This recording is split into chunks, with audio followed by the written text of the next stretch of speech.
जय श्री कृष्णा। दशामाता व्रत की छठी कथा। एक राजा था, उसकी रानी कोमलांगी थी। वह फूलों की शैया पर सोया करती थी। एक दिन फूलों के साथ एक कच्ची कली भी आ गई। कच्ची कली के कारण उसे रात को नींद नहीं आई। वह करवटें बदलती रही। राजा ने पूछा, प्रिय, आज क्या बात है जो तुम्हें नींद नहीं आ रही? रानी ने बताया कि आज फूलों में एक कच्ची कली आ गई है। वह मेरे शरीर को चुभ रही है, इस कारण मुझे नींद नहीं आ रही। राजा के शयन कक्ष में एक दीपक जल रहा था, जिसे ज्योति स्वरूप कहते थे। ज्योति स्वरूप रानी की बात सुनकर हंसा। राजा ने हाथ जोड़कर उसके हंसने का कारण पूछा। ज्योति स्वरूप ने बताया कि अभी तो रानी को कच्ची कली के कारण इतनी तकलीफ हो रही है। कल सवेरा होने पर जब रानी के सिर पर बोझा ढोना पड़ेगा, तब इनकी क्या गत बनेगी? राजा ने पूछा, क्या मेरे जीवित रहते ऐसा संभव है? तब दीपक ज्योति स्वरूप ने उत्तर दिया, हाँ संभव है, तुम्हारे जीते जी संभव है। ज्योति स्वरूप की बात सुनकर राजा ने मन में सोचा कि देववाणी कभी असत्य नहीं हो सकती। होनी को कौन टाल सकता है? रानी को अवश्य बोझा ढोना पड़ेगा, परंतु यह हो सकता है कि यदि मैं इसे इस संदूक में बैठाकर समुद्र में बहा दूं, तो संभव है कि वह बोझा ढोने से बच जाए, क्योंकि समुद्र में डूब जाने पर बोझा ढोने से बच जाएगी। राजा ने उसी समय रानी से कहा, चलो मैं तुम्हें तुम्हारे मायके छोड़ाऊं, कुछ दिन तुम वहीं पर रहना। रानी बोली, परंतु महाराज, मेरे मायके में तो कोई भी नहीं है, मैं वहां किसके पास रहूंगी?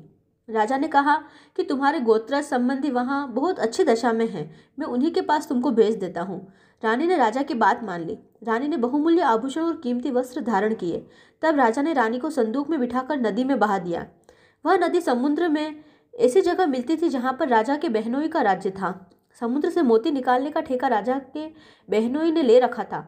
वह संदूक बहता बहता जब राजा के बहनोई के इलाके में पहुंचा, तो उसके मल्लाहों को आज्ञा देकर संदूक को समुद्र से बाहर निकलवा दिया।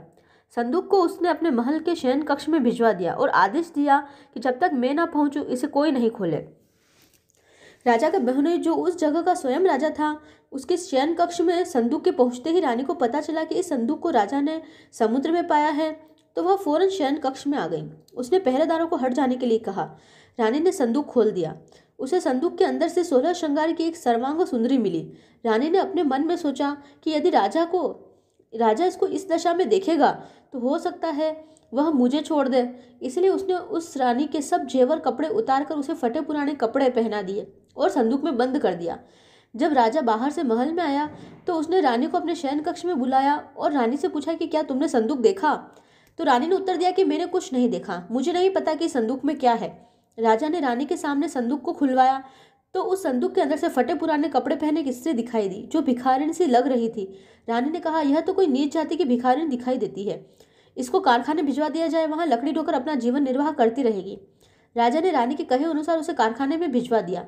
एक दिन रानी की सहेलियां नदी में स्नान करके दशा माता का घड़ा ले रही थी। उनके पास एक घड़ा बच गया। वे यह सोच रही थी कि इस घड़े को किसे दिया जाए कि देवभोज में उसी समय लकड़ी ढोने वाली रानी वहां आ गई। उन्होंने उसे रोककर पूछा, बहन, यदि तुम उच्च वर्ग की हो तो हमारे साथ दशा माता का घड़ा ले लो। रानी ने कहा कि मुझे घड़ा लेने में कोई हर्ज नहीं, परंतु मुझे तो खाने भर को नहीं मिलता, मैं इस घड़े की पूजा कैसे करूंगी? वे बोली कि तुम इस बात की चिंता मत करो, हम रोज इस जगह स्नान करने आया करेंगे। 9 दिन तक हम यहाँ पर कथा कहेंगी, तुम भी रोज आकर कथा में शामिल हो जाया करना। 10वें दिन पूजा होगी, तब तक दशा माता चाहेगी तो तुम्हारी दशा बदल जाएगी। रानी ने दशा माता का ध्यान धर उनसे घड़ा ले लिया। उस दिन रानी के पति को यह चिंता हुई कि रानी को संदूक में बंद करके बहा तो दिया था, परंतु पता नहीं उसका क्या हाल होगा। उसकी खोज खबर लेने के लिए राजा ने एक नौका पर बैठकर नदी द्वारा यात्रा करता हुआ अपने बहनों के यहाँ पहुंचा।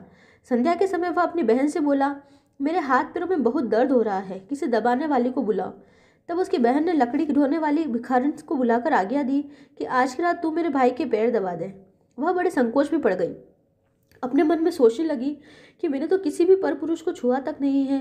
रानी अपने भाई के पैर दबाने के लिए उस पर जोर डाल रही थी, इसलिए लाचार होकर उसे हाँ करना पड़ा। राजा के पैर दबाते दबाते रानी को उसके पाँव में पद्य दिखाई पड़ा। रानी चुपचाप रोने लगी। उसके आंसू राजा के पैरों पर टपक पड़े। राजा ने उससे पूछा, तू क्यों रो रही है? तू अब अपना भेद मुझे बता, मेरे द्वारा तुमको कोई हानि नहीं होगी। रानी बोली कि जैसा पद्य आपके पैर में है, वैसा ही पद्य मेरे पति के पैर में भी था। पहले के दिनों में यह याद आ जाने पर मुझे रोना आ गया। राजा ने उसे पहचान लिया। राजा बोला, मैं समझ गया, अब तुम्हें पैर दबाने की जरूरत नहीं है। तुम्हारे भाग्य में जो लिखा था वह तुम्हें भोगना ही पड़ा। मैंने उसे टालने के लिए जो उपाय किया था उसका नतीजा उल्टा ही निकला। तुम्हें मेरे जीते जी लकड़ियाँ ढोनी पड़ी। राजा ने अपनी धोती उतारकर रानी को दे दी। रानी एक कोने में पड़कर सो गई। सवेरा हुआ परंतु अतिथि राजा सोकर नहीं उठा और न पैर दबाने वाली दासी ही कमरे से बाहर निकली। राजा की बहन को चिंता होने लगी।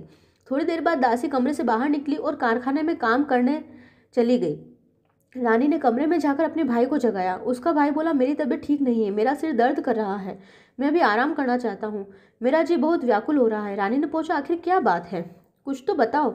राजा ने कहा, बड़ी शर्म की बात है, मैंने तुम्हारी भावच को जानबूझकर संदूक में बैठाकर तुम्हारे पास इसलिए भेजा था कि इसे यहाँ आराम से रखा जाए, परंतु यहाँ उसे लकड़ियाँ ढोनी पड़ रही है। तुमने सारे गहने कपड़े उतारकर उसे रास्ते की भिखारिन बना दिया। उसकी बहन बोली, मैं उसे पहचान ही नहीं सकी। उसने दासियों को भेजकर उसे चुपचाप अपने पास बुला लिया और उसके आने पर बहन ने अपनी भावा से माफ़ी मांगी और उसके पैर पकड़ लिए। कुछ दिनों तक वह अपने बहनोई के रहकर रानी को साथ लेकर राजधानी लौट आया। रानी ने अपने महल पहुंचकर सुहागिनों को न्योता दिया। बड़े धूमधाम से दशा माता के घड़े की पूजा की और नगर में ढिंडोरा पिटवाया। आज से अमीर गरीब सब दशा माता का घड़ा लिया करें और श्रद्धापूर्वक पूजा किया करें। जिसके पास पूजन पारण